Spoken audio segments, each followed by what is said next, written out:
क्या धरती ने पैसा मांगा आपसे? सूरज चांद सितारों ने पैसा मांगा? भगवान ने पैसा, गवर्नमेंट मांगा। बोला क्यों? बोले हमारे पास आर्मी है। बोला तो मैंने बोला मैं खोद के लगा, बोले हमारे पास टैंक है। पैसा दो या नहीं उड़ा दिए जाओगे। तो चूंकि हमने उसको अकाउंटिंग में सरल करने के लिए उसको मटेरियल कॉस्ट बना दी। इस दुनिया में एक ही चीज है, लेबर कॉस्ट। तो अब जैसे उस गोल्ड को निकला, उस गोल्ड में हमने एफर्ट डाला, हमें फ्री में नहीं मिला। तो जो एफर्ट डाला, उस एफर्ट को हमने एक वैल्यू दे दी, इसलिए गोल्ड के पास वो वैल्यू है।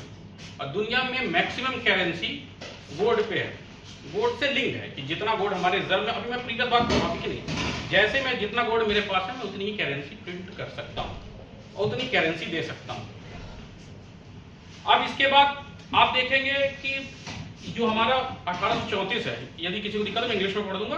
1834 में ये गोल्ड पहले सिल्वर से पैक्ड था। पैक्ड मतलब आप समझ रहे हैं कि जितना सिल्वर जमा करेंगे, फिर उसके बाद एक रेशियो में इसको गोल्ड के साथ लिंक कर दिया गया। क्या विजनरी लीडर थे अमेरिका के लोग, वैसा तो इंडिया में है ही नहीं। और मैं नरेंद्र मोदी को उस लेवल तक वहां तक पहुंचता वो पा ही नहीं रहा, भले मेरे से नाराज हो जाए, मैं उनका बहुत बड़ा प्रशंसक हूं, लेकिन उस लेवल तक जा ही नहीं पा रहे। अब देखिए उनका विजन, देखिए विजन यहीं से देखिए सेट है। देखिए कैसे डॉलर अभी यूज होगा, यहीं से कहानी चालू। उन्होंने यह बोला कि हमारा 1:16 के रेशियो में, मतलब 1 पार्ट सिल्वर, 2 पार्ट जो गोल्ड है, उसमें हम जितना डालेंगे उतना नोट प्रिंट करेंगे। और उस समय ये भी लॉ था ये सब प्रॉपर्ली लॉ कि आप बैंक में जितना करेंसी देंगे उतने का हम आपको गोल्ड देंगे तुरंत। इस लॉ को कंटिन्यू करते हुए फिर उन्होंने जब गोल्ड, इसके बाद वर्ल्ड वॉर स्टार्ट हो गया, world war 1, world war 2। America ऐसी जगह सेटल्ड है, इधर समुद्र उधर समुद्र, ऊपर छोटा सा देश कनाडा, कभी भी 2 थप्पड़ मार के अपने पास लेके चल गया। नीचे मैक्सिको नशेड़ी है वहां पे, उनको किसी से कोई टेंशन नहीं। हमारी तरह देख, इधर चाइना इधर पाकिस्तान, दोनों से लड़ रहे हैं। पाकिस्तान को मार ही नहीं पाते क्योंकि वो अपने हैं सर, चाहे जो, मैं तो पाकिस्तान को अपना ही मानता हूँ। चाइना वाले गद्दार हैं वो थोड़ा जल्दी, ठीक है। तो इसके बाद वर्ल्ड वॉर 1 जब स्टार्ट हुआ तो लोगों की करेंसी डिवैल्यूएट हो गई। अमेरिका ने कहा कि आप मेरे को गोल्ड दो, मैं आपको सामान दे दूंगा। वेपन, जितने भी कमोडिटी एसेंशियल कमोडिटी थी इन द वॉर, वो गोल्ड के बदले हुई। दुनिया के 60 to 70% अलग अलग रिपोर्ट की मानी जाए तो वो उनके पास है, गोल्ड अमेरिका के पास है। In world war 2, before the entry in world war 2, America ने भी ऐसा किया। जब वर्ल्ड वॉर खत्म हो गया 1944 में, 44 एलाइड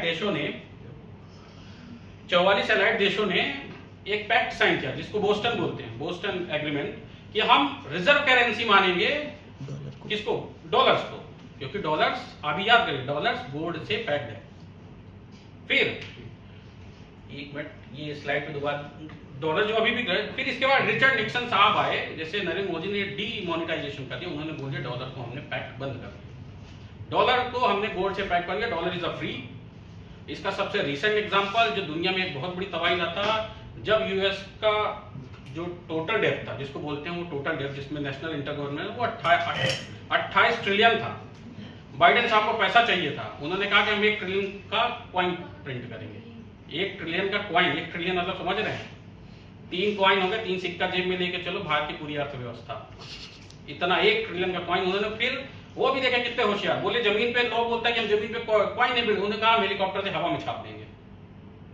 ये प्रपोजल था, बट चूंकि they are very visionary leaders, उन्होंने फिर डेट की एक सीलिंग लिमिट होती है, उन्होंने उस लिमिट को हटा के बढ़ा दिया, तो इस वक्त बाइडेन साहब को जरूरत नहीं पड़ी छापने की। तो अभी तक भाई स्टैंडर्ड अनुसार गोल्ड, पहले डॉलर गोल्ड से पैक्ड था, फिर उसको हमने क्या किया, फिर उसको एज अ रिजर्व करेंसी पूरे देश ने एक्सेप्ट कर लिया। अब इसके बाद डॉलर, रिचर्ड निक्सन साहब ने 1971 में क्या कहते हैं, डॉलर को गोल्ड से लिंक कर दिया, हटा दिया। वर्ल्ड वॉर की स्थिति मैं बता चुका। अभी स्लाइड में लिखे यूएस का ट्रेड डेब्ट कितना है, इस डेब्ट में हमारा इंडिया, मैंने अलग से स्पेसिफाई किया हुआ है कितना है, और देखिए कितना बड़ा पाई चार्ट है। हम बहुत छोटा सा कंट्रीब्यूशन डेट हमने खरीद रखा, परचेस कर रखा है। यूएसए 1-2% देता है इंटरेस्ट, आप हमसे जो भी डॉलर लीजिए हमको दीजिए। जब रिचर्ड निक्सन साहब ने हटा दिया डॉलर को एज अ गोल्ड पैक, तो उन्होंने पेट्रो डॉलर यूज किया। सऊदी अरब देशों से बोला कि आप हमसे लीजिए, आप जितने भी कंट्रीज आएंगे उनसे डॉलर में ट्रेड करिए, ताकि आपके पास एक ही करेंसी रहेगी। नहीं, आप जितने कंट्री से ट्रेड करेंगे उतने करेंसी आपके पास हो जाएगी, आप केवल एक करेंसी से ट्रेड करिए, वो डॉलर, और फिर जो भी डॉलर हमारे यहाँ इन्वेस्ट कर दीजिए, हम डॉलर फुल्ली एक्सेप्ट कर लेंगे।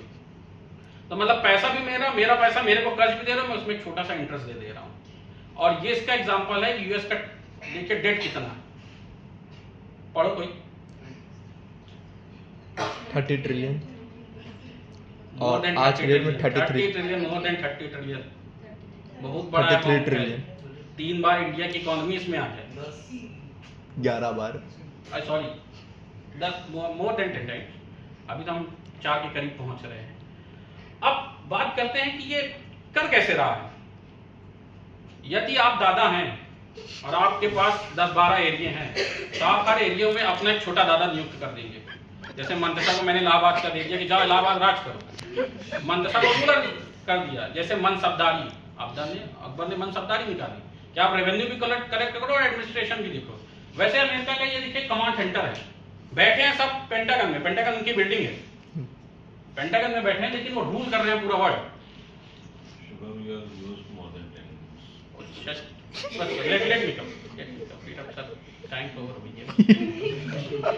ये उनके कमांड सेंटर है अमेरिका के।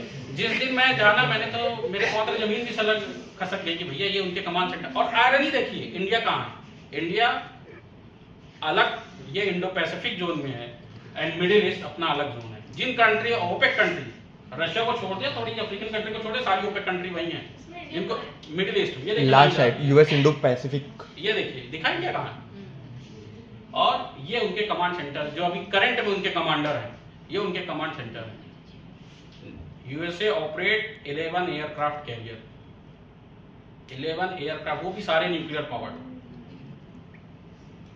कैन यू इमेजिन कि उसने डॉलर को कैसा वेपनाइज कर दिया है।